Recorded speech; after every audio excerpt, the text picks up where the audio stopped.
नमस्कार मंडळी, मी सोनाली खूप स्वागत करते तुमचं खमंग कढाईमध्ये. आज आहे एपिसोड 4 मँगो चॅलेंजमध्ये.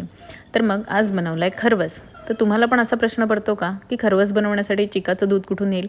तर ऐका, त्यासाठी ना अजिबात चिकाच्या दुधाची गरज नाही. फक्त घरी असलेल्या बेसिक इन्ग्रेडियंटमध्ये आपण खरवस बनवूया आणि तोही मँगो फ्लेवरमध्ये. आहे की नाही कमाल? चला तर मग त्यासाठी तुम्हाला हवं 1 कप दूध, अर्धा कप कॉर्नफ्लावर आणि 1/4 कप मिल्क पावडर आणि तुमच्या चवीनुसार मँगो पल्प आणि अर्धा कप गूळ छान किसून घ्यायचा.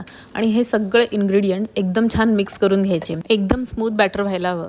हे सगळं छान मिक्स करून झाल्यावरती हे दूध आपण स्टीम करून घ्यायचे 30 ते 35 मिनटं. स्टीम झाल्यावरती बाहेर काढून त्याला थंड करून घ्यायचे. थंड झाल्यावर फ्रीझरमध्ये 3 ते 4 तास ठेवायचे आणि मग 3 ते 4 तासानंतर बाहेर काढायचे. थोडं कडक होईल पण पुन्हा नॉर्मल टेम्परेचरला आल्यावर तुम्हाला एकदम मऊ खरवस भेटेल, अगदी बाजारासारखा किंवा चिकाच्या दुधासारखा. तेव्हा तुम्ही पण करून बघा आणि अशाच नवीन रेसिपीसाठी